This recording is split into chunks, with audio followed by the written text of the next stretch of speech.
Mes chers amis astronomes, bonjour, bienvenue sur la chaîne Fred l'Astronome, je suis Frédéric Bertoni et j'espère que vous allez bien.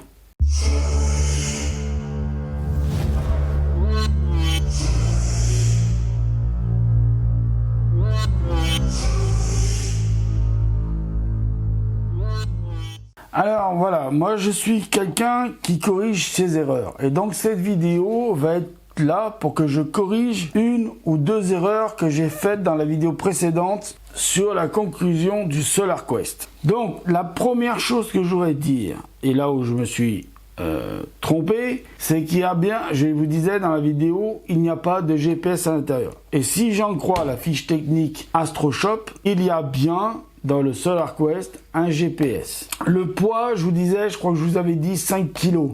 Non, c'est 4 kg grand max. Je vous avais parlé du système de piles. Donc il faut 8 piles. Vous voyez, ça, je m'étais pas trompé. Par contre, ce que j'avais pas pu vous montrer au moment que j'ai fait la vidéo, parce que je retrouvais pas le système, système pour brancher le 12 volts que j'ai ici. Donc le système pour brancher le 12 volts, c'est facile. Vous prenez le branchement de la pile là, branchement de pile pareil ici là. Vous connectez les deux. Vous remettez tout dans le boîtier. Vous mettez bien sûr tout comme il faut dans les câbles.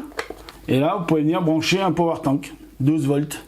D'accord? Power tank sorti 12 volts. Hein. S'il y en a qui font 13 ou même plus, vous branchez pas. Donc ça, c'est réparé. Alors, bien sûr, j'ai pris la petite fiche. Alors, il vous faut bien 8 piles. Hein. C'est des piles 2A. Je vous en montre une. J'en sors une.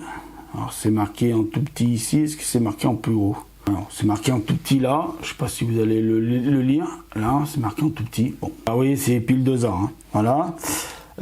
Il en faut donc 4 d'un côté et 4 de l'autre. D'accord? Voilà.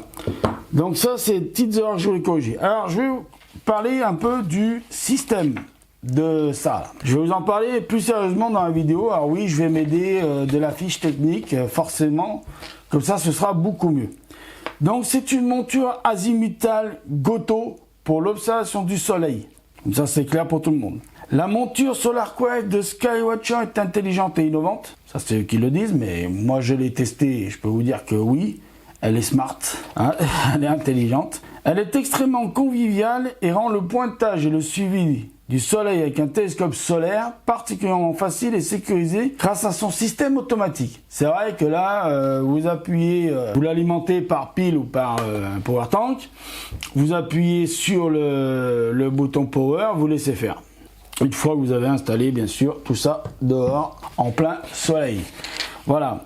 Donc ils le disent, hein, je vais vous lire exactement ce qu'ils disent. Donc ils vous disent, placez le trépied à peu près droit et pointé. Alors ils vous lisent, hein, c'est description du produit fabricant. Donc description produit du fabricant. Hein. Je vous mens pas, hein, je peux même vous montrer. Regardez, c'est pas moi, oui, je vous le dis, hein, c'est pas moi qui le dis. Donc, ils disent, placez le trépied à peu près droit. À peu près droit. Pourtant, il y a des niveaux. Alors moi, vous savez, il y a un niveau là, et puis sur le trépied, il y a un niveau.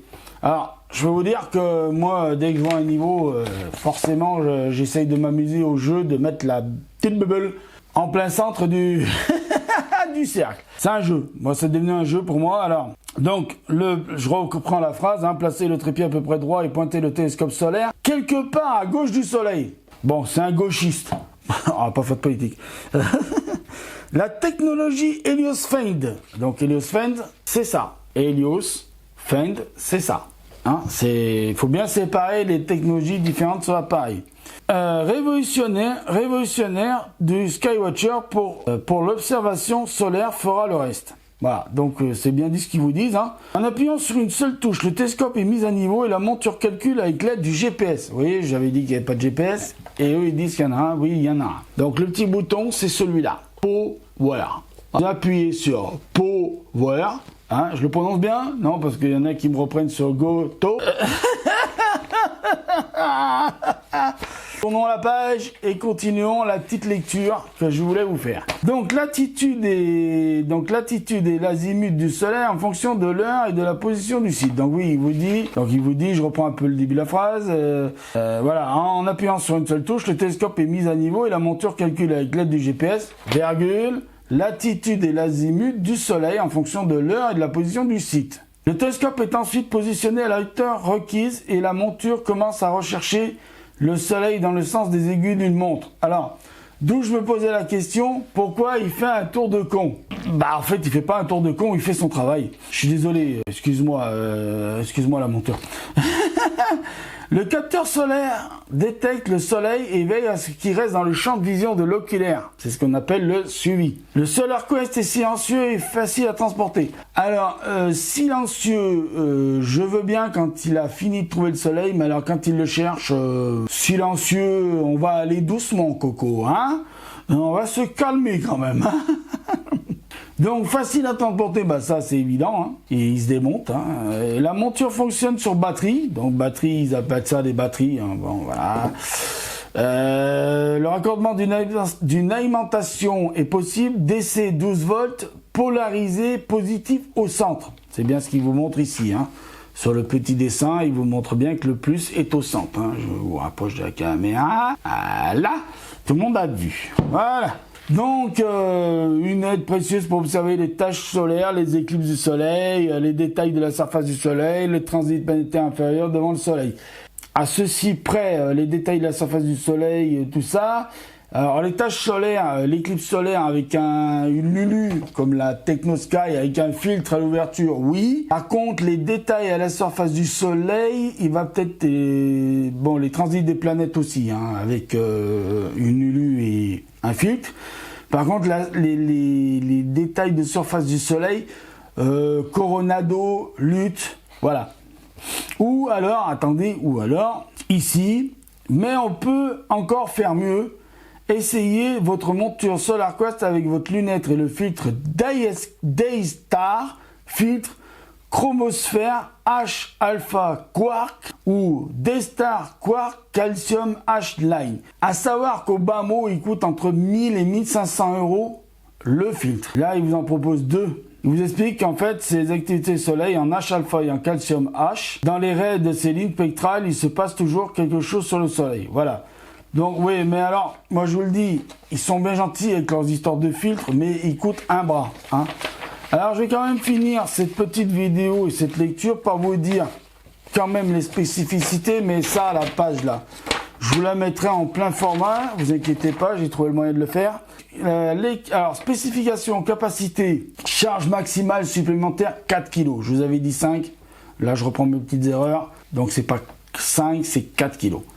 Platine double Wixen steel. Type de servomoteur, type de moteur, servomoteur. Donc particularité GPS, oui, donc le global Bing, non, le global positioning, c'est global positioning system, voilà. Système GoTo. Pas de vis de fixation appareil photo, oui. Alors le pas de vis appareil photo, pour me le trouver. Soit je l'ai perdu en ouvrant la boîte, ou alors... je sais pas, mais il faudra me le trouver. Alors, équipement automoteur, oui. Trépied, oui. Tablette, porte-accessoires, oui. Batterie incluse, non. Alimentation électrique, non. Ça, c'était obligé, hein. Porte-matériaux du trépied aluminium, oui. Données générales, poids total. Alors, total, ça, plus le trépied. Mais moi, j'ai acheté un... Voilà, ça, moi, j'ai acheté en plus. Donc, je sais pas si c'est ça, plus la monture, plus le trépied qui fait 4,5 kg. Ça se pourrait. Mais je suis pas sûr. Voilà. Donc ça, je vais le poser à côté. Voilà. Voilà. Alors, le truc appareil photo fera me dire où il est. Bon, enfin, basta. On va pas revenir là-dessus. Donc voilà. Donc les matériaux du trépied aluminium. Hein, j'avais oublié de vous le dire. Série, donc SolarQuest, type monture, type de construction azimutale, type de batterie. Donc c'est AA LR6. Donc voilà, la vidéo va se terminer là, je vais pas faire plus long, hein, c'est pas la peine que je fasse plus long. Alors vous avez juste ça là, juste ça, vendu, donc sans trépied 325 €, avec trépied 395 €, TVA inclus. Hein. Et alors le frais de transport, vous verrez par vous-même ce que vous voulez payer en frais de transport. J'ai fini de corriger mon erreur là-dessus. Donc il y a bien un GPS, un Global Positioning System. Yes. Et ouais, donc c'est de chez Skywatcher et acheté AstroShop. Voilà. Donc je vous remercie de m'avoir écouté sur ce erratum. Erratum, erratum. Bon, là aussi, il va y avoir encore des débats. Il y en a encore qui ont fait du latin, et on dit ah non, c'est erratum ou erratum, nanana. Enfin bon, bah, c'est comme le goto, ça commence à me courir. Petit message, s'il vous plaît, arrêtez de me courir avec le goto. Dites comme vous voulez, moi je dis comme je veux. Voilà, c'est juste un petit message pour certains qui commencent à me gonfler avec le goto. Voilà, bah, c'est tout ce que j'avais à vous dire. Je vous dis merci de m'avoir écouté, prenez soin de vous, mettez l'œil à l'oculaire, et je vous dis à bientôt pour de nouvelles vidéos.